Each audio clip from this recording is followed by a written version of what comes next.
Boa tarde. Eu, a aluna Hilary e a Genilza vamos apresentar o TED de Genética, onde o tema é como a cadeia polipeptídica é sintetizada. Síntese proteica. As proteínas determinam as características físicas e químicas das células e dos organismos formados por elas. Algumas proteínas ajudam a montar as estruturas celulares, como a membrana plasmática, o citoesqueleto e outras organelas. Outras proteínas atuam como hormônios, anticorpos e elementos contráteis no tecido muscular, e outras ainda atuam como enzimas. Elas vão regulando as velocidades de numerosas reações químicas que ocorrem nas células, ou como transportadoras, levando várias substâncias no sangue. E proteoma refere-se a todas as proteínas do organismo. Bom, na primeira imagem temos a estrutura geral dos aminoácidos. As moléculas de aminoácidos são formadas por um grupamento amina e um grupamento carboxila, e um radical que varia conforme o aminoácido. Na segunda imagem temos os 4 níveis estruturais das proteínas, que são a estrutura primária, que é uma sequência de aminoácidos e são ligados por ligações peptídicas, a estrutura secundária, que é um arranjo espacial de cadeia polipeptídica que formam alfa-hélice e folhas betas, que são as mais comuns. A estrutura terciária, que é o enovelamento da cadeia polipeptídica, e nessa etapa ela já é funcional. E por último, a estrutura quaternária, que é a montagem das cadeias polipeptídicas. Ela vai ter 2 ou mais cadeias polipeptídicas que se juntam para desempenhar uma função única. E na terceira imagem, temos um exemplo de estrutura quaternária, a hemoglobina. Expressão gêmea. É o processo onde o DNA do gene é usado como modelo para a síntese de uma proteína específica. Primeiro, em um processo chamado de transcrição, a informação codificada do DNA é transcrita, copiada, para produzir uma molécula específica de RNA, o ácido ribonucleico. Em um segundo processo, referido como tradução, o RNA se fixa a um ribossomo, no qual a informação contida no RNA é traduzida para uma sequência correspondente de aminoácidos para formar uma nova molécula de proteína. E agora ficamos com a aluna Genilza. Sou a aluna Genilza e vou falar dos processos de transcrição e tradução de síntese de proteína. Como mostra na figura, a transcrição ocorre no núcleo da célula e a tradução ocorre no citoplasma. Transcrição. Na transcrição, o RNA mensageiro dirige a síntese proteica. O RNA ribossômico se une às proteínas ribossômicas para formar os ribossomos.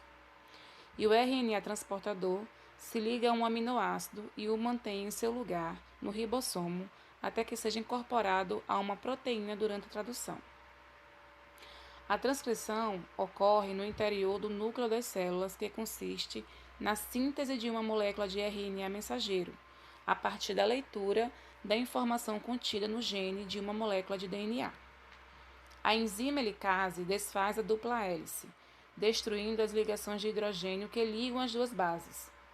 Neste processo, as bases nitrogenadas do DNA pareiam-se com as bases do RNA mensageiro, havendo a intervenção da enzima RNA polimerase. Quando a leitura termina, a molécula de RNA mensageiro separa-se da cadeia do DNA. O RNA sintetizado sofre um processo de maturação antes de abandonar o núcleo. Algumas porções do RNA transcrito, intrões, vão ser removidas, e as porções não removidas, exons, ligam-se entre si, formando um RNA mensageiro maturado. No final do processo, o RNA mensageiro é constituído apenas pelas sequências que codificam os aminoácidos de uma proteína, migrando para o citoplasma. A ativação dos aminoácidos é feita através do RNA transportador, que leva os aminoácidos do citoplasma até os ribossomos. Tradução. No processo de tradução, a sequência de nucleotídeos em uma molécula de RNA mensageiro especifica a sequência de aminoácidos de uma proteína. Os ribossomos no citoplasma realizam a tradução. No ribossomo, onde as proteínas serão sintetizadas, existe uma subunidade pequena, onde se encontra um sítio de ligação para o RNA mensageiro, e uma subunidade grande onde se encontra dois sítios de ligação, um P e um A. Uma molécula de RNA transportador que está conduzindo seu aminoácido específico se prende ao sítio P e a próxima molécula é retida pelo sítio A. Em seguida se inicia a tradução. Um códon de iniciação AUG se liga ao RNA transportador. Esse código é sempre o mesmo.